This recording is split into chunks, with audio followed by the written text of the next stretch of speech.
Hello and welcome to 52 Weeks of Leadership. My name is Molly Anderson. I'm the Executive Director of UB Center for Leadership and Organizational Effectiveness. Thank you for joining our series 52 Weeks of Leadership, week 39. Today we have Erin O'Brien. She is the Assistant Dean and Chief Enrollment and Marketing Officer in the UB School of Management, and she is going to share her reflections on the pandemic and leadership through times of crisis. I'd like to thank Geico, who is our sponsor today, for sponsoring this entire series and making it available to all. Without further ado, I'd like to introduce Erin. Thank you very much, Molly. I'm so excited to be here today. I'd also like to extend my thanks to Chloe and to Geico Careers for sponsoring this topic. So if you'll give me a moment, I'm going to share my screen because I do have some slides that we will be covering today. So give me 1 second. All right, and let me flip that up. Okay, great. I have to minimize the people. All right, now that all the administrivia is done, thank you again, Molly. I'm really grateful that you asked me to participate in the 52 Weeks of Leadership. This is really, while I was preparing, I had an opportunity to go through a lot of the sessions, almost all of them, and it's a really wonderful collection of wisdom that you and the Chloe team have curated that I'm sure will really resonate for years to come.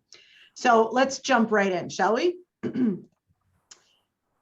Over the past 2 years, no matter who you are or where you are or what you do, we've all been changed. How could we not have been changed?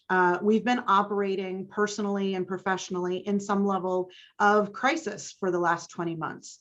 But what are the crisis leadership skills and competencies that separate the successful from the less so? What is it that helps us lead our teams through crisis, and how do we learn from these lessons to help us grow for the future? So today, I hope to offer some reflection on what made me personally and us at the School of Management professionally not just survive during the chaos of the pandemic, but thrive. If you've joined our other 52 Weeks of Leadership events, in today's discussion, you'll hear echoes of Jim Lemoyne's presentations, especially around servant leadership. You'll hear echoes of Richard Ferrante's Putting People First, John Scannell's Leading Through Challenging Times, Professor Aisha O'Malley's Leading with Empathy, and Don Laufer's Crisis Communications Talk. Our story today will stitch together some of the elements into a crisis leadership competency model and offer up our own story as an example of leadership in action. So I thank you very much again for joining me today on this journey. Let's set the stage. You may not know me or what my team does for the university. I am a UB grad through and through. I spent 14 years at IBM after my UB MBA, during which time I served for years on our alumni board. I mentored students, and I finally converted that passion for the University of Buffalo into a professional career about 9 years ago. And then I just kept going and decided to throw a doctoral degree in the mix. And I'm currently also an ABD PhD candidate in management, studying at the intersection of technology and the business of education. Our team manages all enrollment, marketing, recruiting, operations, and technology for the School of Management, where we have about 3,000 undergraduates and about 1,000 graduate students in our programs. Our team ensures that the tuition revenue stream for the school by attracting, recruiting, and enrolling students in our degree programs sourced from over 100 countries in the world. Prior to COVID, our world and what we did in it was completely physical, and that's an important part of the story. We came to campus every day and we roamed the world and we convinced students to come to the University of Buffalo, where we welcomed them into orientation and the great adventure of their academic journey with us. I'd like to tell you the story of 2020 in 2 parts, one professional and one personal, and weave the two together to show our crisis leadership skills and competencies. Since the 2016 presidential election, higher education has suffered a significant drop in international student interest to come to the United States to study, mostly because of the executive actions limiting their ability to work in the US after graduation. I won't go into depth in this, but suffice to say, in 2019 and early 2020, we experienced a barrage of executive orders that limited the work potential of foreign national students. Additionally, in the beginning of 2020, we were deep into the presidential campaign, a tumultuous time for us all. In January and February and March of 2020, we saw the global beginnings of the pandemic, first in China and then in Italy, and by March, the US was on the edge of the COVID precipice. If you recall, I mentioned that our entire enrollment world was physically based. During this time period, we were meeting face-to-face with prospective students. At the end of January, I had just returned from a recruiting trip to India and Singapore, and I was in Singapore when the first 3 COVID cases were identified at the hotel next door to mine. However, by March 9th, the beginning of spring break at UB, we knew we were headed into uncharted territory of flipping our entire campus virtual in less than a week. March 16th, we literally left the building like it was on fire. Students, faculty, and staff, we grabbed computers, we locked doors, and we walked out. Within a month, the US started closing global embassies and consulates with no digital visa options, eliminating a vital step for new students to arrive in the United States in time to start their academic programs. In the meantime, current foreign national students in the US left the country, escaping to their home countries, maybe not yet peaking on the COVID curve, and not knowing when they could come back to the United States. Domestic students did the same, retreating for home in the wake of pandemic-induced remote delivery courses. In the meantime, US Customs and Immigration and the presidential administration kept lobbying new restrictions and actions towards foreign national students, making it harder and harder and harder to enroll them. With all the impediments limiting our students' movement through the enrollment pipeline, we adjusted timelines, we extended deadlines, we offered deferrals in an effort to keep the attention of our prospective new students. Everyone was struggling. The university was scrambling to get us the tech that we needed in order to operate 100% remote. Faculty were converting courses to digital delivery. Students were struggling with the mental enormity of having to immediately learn and absorb in a whole new chaotic paradigm. We were all becoming our own tech help desks.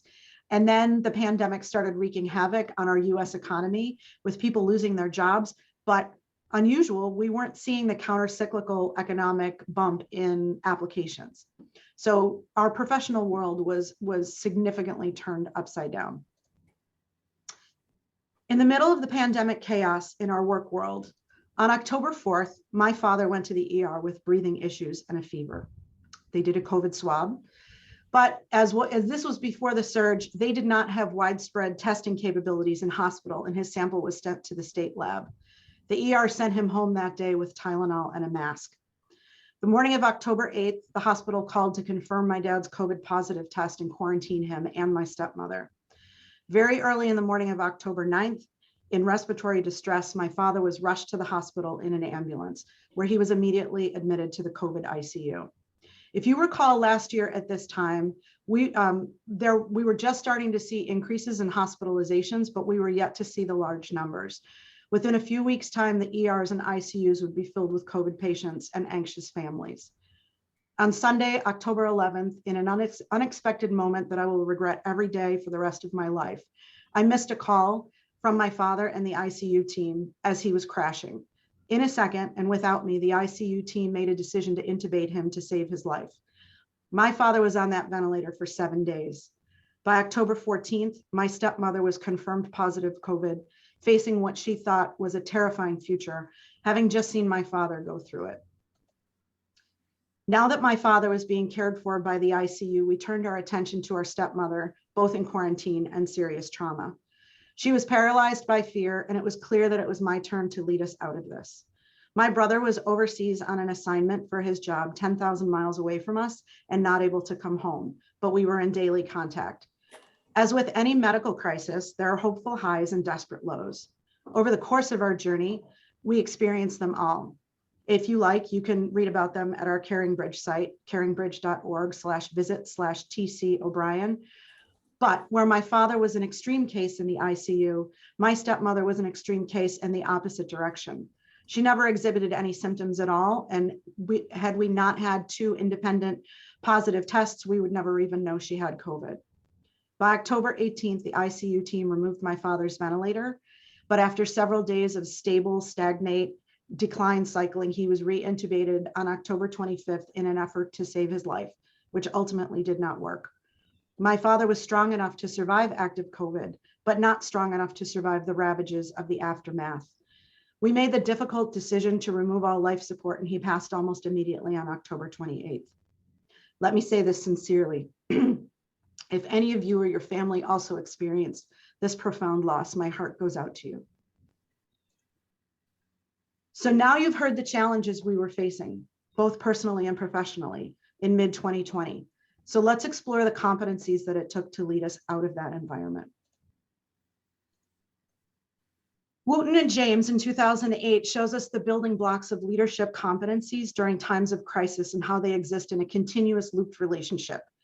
They state that executives who enable their organizations to recover from crisis exhibit a complex set of competencies in each of the 5 phases of a crisis: signal detection, preparation and prevention, damage control and containment, business recovery, and reflection and learning.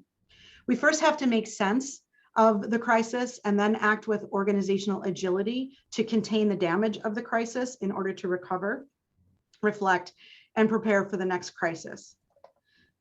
In a second model developed by the Centers for Disease Control in 2012, we talk about the 9 leadership competencies most critical to successfully managing a public health crisis such as what we've been in. Skills like communication in a timely, clear, accurate, and truthful manner. Connectivity, activating a network of partners that spans domains and is multi-jurisdictional. Courage to face the danger of the crisis with confidence and strength. Credibility to demonstrate expertise and earn confidence and respect. Decisiveness to make critical, timely decisions in an otherwise ambiguous arena. Emotional effectiveness, recognizing the impact the crisis has on self and others. Integrated thinking, identifying what is crucially important and using the information to strategically lead and balance priorities. Situational awareness, identifying and processing and comprehending the most critical elements of the challenge. And finally, team leadership, leading, inspiring, and motivating and guiding in a safe, effective manner. When we blend these 2 models together, we actually have an opportunity to examine this in context of one another. In 2021, Wicker introduced a competency-based approach to developing leaders for crisis. It offers an opportunity to guide and inform how we train our leaders to be effective during times of crises. Over the next 15 to 20 minutes, I hope to show you how this blended set of models works in action and how you might be able to apply it in your own organizations. So let's start with Adam Grant, always a good place to start. Throughout this entire pandemic, I and we put our people first, our students, our colleagues, our families, our friends. In our enrollment crisis, our mantra was compassion, clear communication, and a commitment to transparency. I employed the same in my personal crisis, but with the addition of a desperate hopefulness that can only come from a human tragedy. When Grant states that our mission and our care for others is greater than our own egos, he's touching on the competencies of perspective taking and emotional effectiveness in our model. He's also touching on the competencies of courage and perseverance, connecting our efforts to something bigger than ourselves. In our professional crisis, we didn't have all the answers. We were treading blind in an ocean of change that threatened the stability of everything. And we stood on the foundation of our people and the value of our relationships with them, our School of Management team, our colleagues, our prospective students. And it was not based on the monetary value that these students represent, but on the emotional human value with an eye to serving their goal of pursuing their academic dreams, even in a pandemic, because in our world, you don't ever get to the financial value of that relationship if you don't have the emotional human value on which to build. And I think this is a true application of servant leadership. We focus on the well-being of our prospective students and the communities which we belong to, and to make sure that they reach their goals. I had even less answers in my personal crisis, but again, moved aside my own egos to focus on the needs of others. Was I the most important person in my father's health crisis? What daughter wouldn't want to scream, absolutely, I'm the one in pain. So yes, I'm going to be the center of existence in this.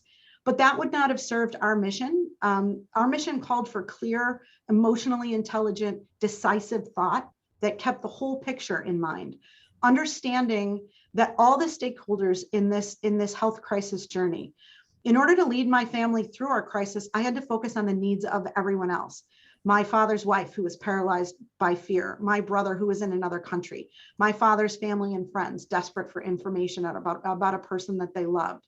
My mission, again, was compassion, clear communication, and a commitment to transparency in conveying the crisis back to our own community and caring for them as they experience this in their own perspective.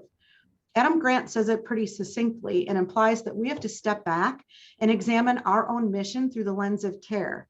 I care about you, you care about the mission. So let's break that down a little bit more.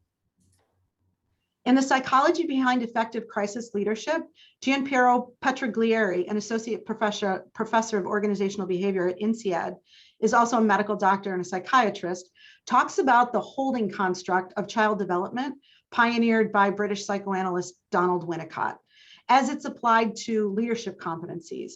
Petroglieri points out that leadership is not all about who has the vision. He says that when a leader's appeal rests on vision alone, leadership is not whole, and the limitations of such visionary leadership become painfully obvious in times of crisis, uncertainty, or radical change. He says, take the coronavirus pandemic. Nobody had this on their 2020 vision board. Crises always test visions, and most don't survive, because when there's a fire in the factory, a sudden drop in revenue, a natural disaster, we don't need a call to action. We're already motivated to move, but we often flail. What we need is a type of holding so that we can move purposefully. So what is holding? Holding is the concept of holding is the way another person, typically an authority figure, contains and interprets what's happening in times of uncertainty. Containing refers to the ability to soothe distress and help others make sense of a confusing predicament. Containing is the soothing distress part, and interpreting refers to the ability to make sense of the confusing environment. So how do organizations and leaders manifest holding? They think clearly, they offer reassurance, they orient people, they help them stick together. In fact, it's important for inspiring others, and it's actually a precondition for inspiring others. Organizationally, we can practice holding through participative leadership, which helps us adapt during times of crises. And this touches on an important competency of organizational agility through connectivity and credibility. So let's go back to Adam Grant for a second, who says that in times of crises, leaders must act swiftly with open communication, authenticity, and honesty. In this quote, Professor Grant actually interprets work by Michaela Carasy, an assistant professor at the Harvard T.H. Chan School of Public Health, and Amy Edmondson, professor of leadership and management at Harvard Business School, who say that leadership is strengthened by continually referring to the big picture as an anchor for meaning, resisting the temptation to compartmentalize. Leadership in an uncertain, fast-moving crisis means making oneself available to feel what it is like to be in another's shoes, to lead with empathy, which repeats that big picture. Our mission is our meaning, and it also calls back to our leadership care of others during times of crises. Professors Grant, Carasy, and Edmondson are touching upon the competencies of effective communication, but also decisiveness. Because in our professional crisis, we moved in this enrollment world, we flipped our world completely within a span of a week. Our team at the School of Management had to reformat all of our means of communication with our prospective students. We moved at lightning speed and retooled an entire machine in 10 days. We launched informative email campaigns, crisis information websites, collaborated with colleagues on their pandemic-induced changes, held webinars to show in a clear and present way that we were in this crisis with our stakeholders. We were not just watching from afar. We met one-on-one with students who were panicking. In all cases, we made an open commitment to our stakeholders that we were 100% committed to their goals of achieving their academic dreams. And we pledged open, honest, and transparent communication, even when we didn't have the answers. We did not hedge, we did not hesitate. And when we made mistakes, which we did, we addressed it, we accepted it with accountability for being wrong, moved on with credibility. In my personal crisis, I did the same. I moved quickly to establish open lines of communication by doing the same thing. When we had to make decisions, we didn't shy away from it. Taking a page from Agile project management, we start to build on what we just discussed in terms of mission and care, and then power them with the principles of an Agile approach. In both our personal and professional crises, using Agile principles, we had a means for informed decision-making because we kept our iterative cycle at 24 hours. No problem was left for very long without being addressed. The competencies in this framework using an Agile approach are learning orientation, integrative thinking, sense-making, organizational ability, and calculated risk-taking. In the professional crisis, my team heard me say a million times, we're going to eat the elephant one bite at a time. There's no way you can tackle the whole thing all at once. Critical to our success was we kept a laser focus on key metrics, our important KPIs, to make sure that we were staying on track to our mission. In the enormity of a COVID health crisis, we did exactly the same thing. But in this case, my experience with the ICU team and watching them determine the next step and treatment plans in this creative yet structured and tethered way. Our experience was one of shared ownership with them, where we were all in this together, and we were monitoring those KPIs in terms of the physiological milestones that we wanted to achieve. The most important aspects of Agile, however, though, is that we can't apply these principles without a high level of trust among the team members. In crises, trust might be the first thing that gets thrown out in favor of self-preservation and every man for himself. The iterative process of Agile leads to smaller and quicker decisions, building incremental levels of confidence and trust, which is key to our success. So for one last time, we're going to go back to Adam Grant and consider how we take our principles of care and compassion and our principles of integrated adaptability through Agile and add to them integrity and the courage to lead from the front. How do we manage that in the high stress times of crisis? Professor Grant states that it's easy to lead with integrity and lead from the front when things are going well, but in crisis, it's exponentially harder. When we were dealing with thousands of applicants stuck in many different countries, all highly emotional, it was a never-ending chain of issues and problems, and the next one harder than the last. We had prospective students calling us and telling us that this particular person had lost 4 grandparents to COVID, and he had no idea what to do next in terms of continuing his goal and coming to UB. We had parents calling us panic-stricken to let their children into our company. We had people who were angry with us because of, embassies and consulates weren't closed. We had budget and resource and planning constrictions. We had a team who were responding to fire after fire after fire. To say it would have been easy to step aside is an understatement. We could have given up.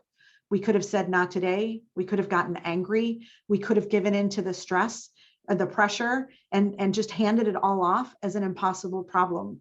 But we didn't. We kept going, and we did not use the pandemic as an excuse for not succeeding. We could have foregone generosity and courage to not persevere just for a moment, but we didn't. We responded with fairness and integrity and generosity. By adopting a platform of honesty and integrity and having open communications and difficult conversations with compassion and emotional intelligence, and by approaching honesty and integrity with courage, leading out front. These 2 elements of honesty and integrity form the foundation of a trusting relationship between a leader and followers. And so it's incredibly important that all of the competencies that we've just talked about are built on a foundation of honesty and integrity. So over the course of the last 20 minutes or so, we have seen how these leadership competencies can lead us to help our teams during times of crisis. So being a practical person, I also wanted to help you take this information back to your own teams. So here's some things to think about. What's the state of your organization's crisis leadership preparedness? Are you focusing on training or development in these specific crisis leadership competencies? Does your specific business strategy support the crisis leadership competency model? And how can you actually create shareholder confidence and competitive advantage through crisis leadership and adapting these competencies? Before we close today, here are some takeaways from today's talk. Whatever your mission is during a time of crisis, it's bigger than you and your ego. We need to take swift, informed action and convey it with open communication and accept accountability when we make a mistake. We spend a lot of time building resiliency into our technology and our business systems, but we also need to spend time building integrative adaptability and resilience into our human systems as well. As a leader, we are compelled towards honesty and integrity, and trust is the key to success. And finally, by encoding these competencies into how we lead in a crisis, we have an opportunity to develop competitive advantage, which can help us survive the crisis. So thank you so much for allowing me the time to share my stories with you today. I hope that we'll have an opportunity to connect and work together one day. And I'm grateful again to Molly and Chloe and Geico Careers for allowing me this time with you. Thank you. Well done, Erin. That was excellent. And thank you for your courage and your strength and your example to all of us. You know, you reference Adam Grant throughout your presentation, and Adam Grant has written a lot about languishing being the dominant emotion in 2021, a sort of aimless, joyless feeling. If anyone, you know, were to experience that, you know, given the loss of a parent, I imagine you may have been that. But he said, if you are more immersed in projects, you're more likely to transcend that languishing. Given the strong sense of purpose you have and the work you do you feel like that helped you avoid this, you know, absence of well-being? I think so. I think when people ask me, how do you do it? Or how did you do it? The answer is always, I just did it. We just did it. We didn't have a choice not to do it. Or at least that's the way we determined our position in this, putting our mission, you know, above our egos. You just do it. And maybe that's the connection to the connection to the work pushes you through the challenge. And if you're intrinsically connected to that work, as opposed to extrinsically connected to that work, no matter what that work is, that's the thing that pulls you through. Thank you. We have a comment from Rick Steinberg. He said, great presentation. To what extent would the crisis leadership competency model that you used overlap with non-crisis leadership competency models, recognizing that there are a lot of them out there? It's interesting. In researching for this particular presentation, I actually came upon a scholarly paper that was a literature review of crisis competency models, and I think there were 500 of them in the paper. So, I'm sorry, leadership models, not just crisis, but leadership models in general, and there were about 500 models in the paper. I think that we talk about leadership competencies in the School of Management. We talk about how we train our students through our Leader Core leadership competencies. There's not a lot of difference between the communications competency that I just talked about and the communications competency that we talk about with our students as they develop their communication skills in order to be able to be successful employees post-graduation. It's the same competency. I think it's applied in a different way. And so the crisis competency models that I presented today really talk about how you use that in an application of a time of crisis. So it is developing our critical communications behaviors: open, honest, transparent, clear, multi-channel, multi-jurisdictional types of conveying communication with empathy. Those are all the same behavioral indicators across multiple models of leadership, but it's how you specifically apply them, I think, in times of crisis that differentiates the crisis models from not. Thank you so much, Erin O'Brien, and everybody who joined us today. I hope you'll join us next week for Dean Paul Teslick. He's going to be giving us practical steps to facilitate shared leadership. So I hope to see you all on October 4th. Lots of great comments for you, Erin. I hope you take a moment to enjoy them. Thanks again. Thank you.